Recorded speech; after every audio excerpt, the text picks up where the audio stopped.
కనీసం ఆధారాలు కూడా లేకుండా ఆమెని దాదాపు 3 రోజులు పోలీసులకు చుక్కలు చూపించిందని చెప్పొచ్చు నిజంగా చెప్పాలంటే. అలాంటి ఆ తర్వాత ఇంకొకటి జరిగింది మన సూర్యాపేటలో.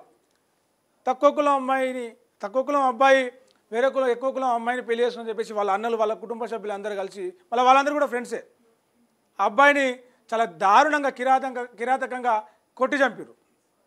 మనం రాజేంద్ర నగర్లో ఇంకో ఇష్యూ చూసినాం. అప్పటికే 2 ఆడబిడ్డలు పుట్టిరు, మళ్ళా ఆ అమ్మాయి కడుపుతోటి ఉన్నది, మళ్ళీ బిడ్డనే పుడుతుందేమో అని చెప్పేసి అనుమానంతో ఒక మూర్ఖుడు ఆమెను తీసుకుపోయి రోడ్డు మీద వదిలేస్తే వాళ్ళ తల్లిగారింటికి పోయింది. ఆడికెళ్ళి మళ్ళీ బేగంపేట పోలీస్ స్టేషన్కి వచ్చి కంప్లైంట్ చేసింది. ఎక్కడ పోతుంది సమాజం? అసలు ఏం ఆలోచిస్తూ ఉన్నారు వీళ్ళు? చూడు దీన్ని వీళ్ళు ఏమనాలో కొంచెం భయపడరనల్లా, ఏమనాలన్నా దారుణం అనల్లా. ఇంట్లో తల్లి మృతదేహం చెంత 9 రోజులు. ఆ తల్లికి 2 కూతుళ్ళు. ఆ కూతుళ్లకు ఆ తల్లి ముగ్గురే లోకంగా బయటి ప్రపంచంతో ఏమాత్రం సంబంధం లేకుండా బతుకుతున్నారు. ఇంటి తలుపులు ఎప్పుడు మూసే ఉండడంతో స్థానికులకు ఏమాత్రం అనుమానం రాలేదు. ఇంట్లో తల్లి చనిపోయిందని 9 రోజులుగా మృతదేహం ఇంట్లోనే ఉందని ఎవరికి తెలియదు. మృతదేహం నుంచి దుర్వాసన వస్తున్నా, కుళ్ళిపోయి పురుగులు పడుతున్నా 9 రోజుల పాటు 2 అమ్మాయిలు మృతదేహంతోనే సావాసం చేశారని తెలియదు. ఆ 2 తలుపులు మూసేసుకొని ఇంట్లో ఉన్నదేదో తింటూ రాత్రులు తల్లి మృతదేహం పక్కన నిద్రిస్తూ గడిపారు. చివరికి వారే ఇంట్లోంచి బయటకు వచ్చి మా అమ్మ చనిపోయిందని చెప్పారు. వారాసి కూడా బౌద్ధ నగర్లో జరిగింది ఈ ఘటన. అప్పటిదాకా చక్కగా ఉన్న తల్లి హఠాత్తుగా చనిపోవడం జీర్ణించుకోలేక అమ్మాయిలు షాక్కు గురై ఎటు పాలుపోని స్థితిలో ఇన్నాళ్ళు ఇంట్లోనే మృతదేహంతో ఉండిపోయారని పోలీసులు అంచనాకు వచ్చారు. ఇక వివరాలలో పోతే మృతురాలి పేరు లలిత, 45 సంవత్సరాలు. ఈమె భర్త పేరు సిఎల్ రాజు. ఉస్మానియా యూనివర్సిటీలో స్వీపర్ పనిచేస్తున్నారంట. లలిత రాజు దంపతులకు 2 బిడ్డలు, రవళిక, యశ్విత. 5 ఏళ్ల క్రితం ఇంట్లో గొడవలు జరగడంతో భార్య పిల్లలను వదిలేసి భర్త ఎక్కడో వెళ్ళిపోయాడు. సిఎల్ రాజు ఎక్కడో వెళ్ళిపోయాడు. అమ్మాయిలకు మేనమామ రమేష్ ఉన్న ఆయనతో కూడా గొడవలు కావడంతో 3 ఏళ్ళ ఇద్దరికి వాళ్ళ నాన్న గొడవ పెట్టుకొని ఎటో వెళ్ళిపోయాడు. ఇంట్లో ఫ్యామిలీ గొడవలతోటి భార్యను 2 బిడ్డలను వదిలేసి ఆయన వెళ్ళిపోతే వాళ్ళ మేనమామ, అమ్మాయి వాళ్ళ మేనమామ ఉన్నాడు. కొన్ని రోజులు ఆయన బాగోగులు చూసుకున్నాడు. ఆ తర్వాత ఆయనతో గొడవ పడితే 3 సంవత్సరాల క్రితం ఆయన కూడా కుటుంబంతో సంబంధాలు తెచ్చేసుకొని అందుబాటులోకి అసలు టచ్లో లేడు. ఇద్దరు కూడా 10వ తరగతి వరకు చదివారు, ఆపేశారు. ఒక మేనేజ్మెంట్ సంస్థల రవళిక పనిచేస్తే బట్టల షాప్ల యశ్విత పనిచేస్తుంది. సో మొన్నటిదాకా ఓయూ వాళ్ళ నాన్న ఉస్మాన్ యూనివర్సిటీలో పనిచేసే స్వీపర్గా కాబట్టి ఆ ఓయూ క్వార్టర్స్లోనే ఉండేవాళ్ళు. ఇక ఆయన వెళ్ళిపోవడంతో క్వార్టర్స్కు కాల్ చేపించేసారు. పక్కనే వారసుగూడలో ఒక చిన్న ఇల్లు కిరాయికి తీసుకొని అద్దెకుంటున్నారు. అయితే అమ్మాయిలకు వచ్చే అరకొర జీతమే ఆధారం కావడంతో ఆ కుటుంబం ఆర్థిక పరిస్థితి దయనీయంగా మారింది. జనవరి 22న ముగ్గురు భోజనాలు చేసి నిద్రపోయారు. రాత్రి ఉదయం లలిత ఎంతసేపటికి నిద్ర లేవకపోవడంతో తల్లి లేపేందుకు అమ్మాయిలు ప్రయత్నించి చనిపోయిందని తెలుసుకున్నారు.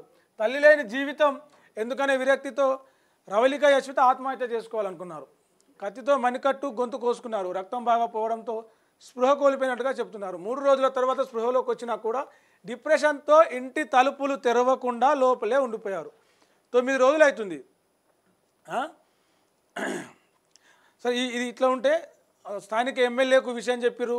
పద్మారావు గౌడు వాళ్ళ ఆఫీస్కి పోయి ఆయన కలిసి ఇట్లా జరిగిందని చెప్తే అంత్యక్రియలకు సంబంధించి ఏం కావాలనో ఆయన ఖర్చులకు డబ్బులు ఇచ్చిండు.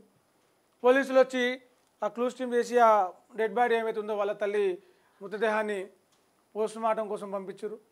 అయిపోయింది. అయితే అసలు ఆమె ఎట్లా చచ్చిపోయింది, ఏం కథ అని చెప్పేసి పోలీసులు ఎంక్వైరీ చేస్తారు కదా. పోలీసులు ఎంక్వైరీ చేసినప్పుడు ఏమైంది చూద్దాం. ఈ ఘటనకు సంబంధించి మృతురాలు లలిత సోదరుడు బ్యాంకు మేనేజర్ అయిన రమేష్ను పోలీసులు పిలిపించారు. అయితే ఆ కుటుంబం ఎవరితో సఖ్యంగా ఉండరని, మనస్పర్ధలు ఏర్పడడంతో కొన్నాళ్ళుగా మాట్లాడడం లేదని ఆయన చెప్పారు. ఈ విషయంలో అమ్మాయిల పరిస్థితిని అర్థం చేసుకొని సహకరించాలని ఆయనకు పోలీసులు సూచించారు. తల్లి చనిపోయిన షాక్లోకి వెళ్లడంతోనే ఇన్నాళ్ళుగా కూతుళ్ళు మృతదేహం వద్ద ఉండిపోయారని ఏసీపీ తెలిపారు. ఈ ఘటనకుపై తీవ్ర అనుమానాలు వ్యక్తమవుతున్నాయి.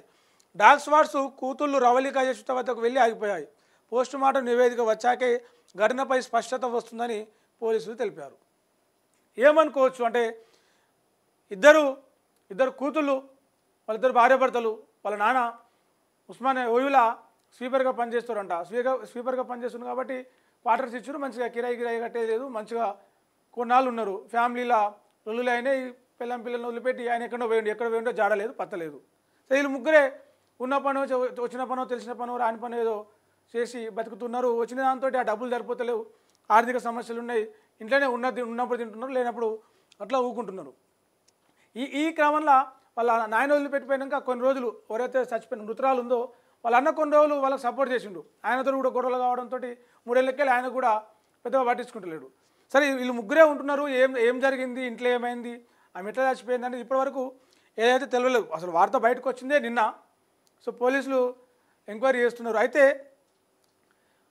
డాగ్ స్వాడ్ చేస్తారు కదా పోలీసులు, మంచిగా కుక్కలను తీసుకొచ్చి వాసన చూపించి ఏం జరిగింది ఏందని తెలిస్తే ఆ ఇద్దరు అమ్మాయిలు వాళ్ళ ఇద్దరు బిడ్డలు ఎవరైతే ఉన్నారో వాళ్ళ దగ్గరికి వెళ్ళిపోయి ఆ కుక్కలు ఆగిపోయినాయి అంట. మరి ఆమె సహజంగానే చచ్చిపోయిందా, లేక ఆమె మీద ఏమన్నా కొట్లాడుకున్నారా, ఏమన్నా దాడి జరిగిందా, ఈ విషయం బయటపడుతుందని చెప్పేసి ఆ ఇద్దరు బిడ్డలు ఎవరైతే ఉన్నారో బయటపడకుండాందుకు తప్పించుకునేటందుకు భయపడి సూసైడ్ అటెంప్ట్ ఇట్లా అమ్మ చచ్చిపోయింది, సరే మనకు ఎట్లా జరిగిందో విషయం బయటపడితే ఎట్లా ఉంటుంది అట్లా అని చెప్పేసి భయపడి కానీ, లేకపోతే ఇంకేదన్నా ఆలోచనతో ముగ్గురు ఆత్మహత్య చేసుకోవాలనుకునే ఆలోచనతో ఆమెను చంపేసి వీళ్ళు కూడా చచ్చిపోవాలనుకునే ప్రయత్నం చేసి గొంతు మెడ కోసుకొని స్పృహ కోల్పోయి మళ్ళీ స్పృహలోకి వచ్చి 9 రోజుల తర్వాత చుట్టుపక్కల ఉన్న కాలనీ వాళ్ళకి అందరు చెప్పి అంతా బయటకు వచ్చి చెప్పడం, అసలు ఏం జరిగింది అనేది ఒక అనుమానాస్పదంగానైతే ఈ వార్త మనకు కనిపిస్తుంది. మరి దాంట్లో విషయాలు ఏందనేది, అందులో ఉన్న నిజాలు ఏందనేది తెలవాలంటే పోలీసులు దానికి సంబంధించిన వివరాలన్నీ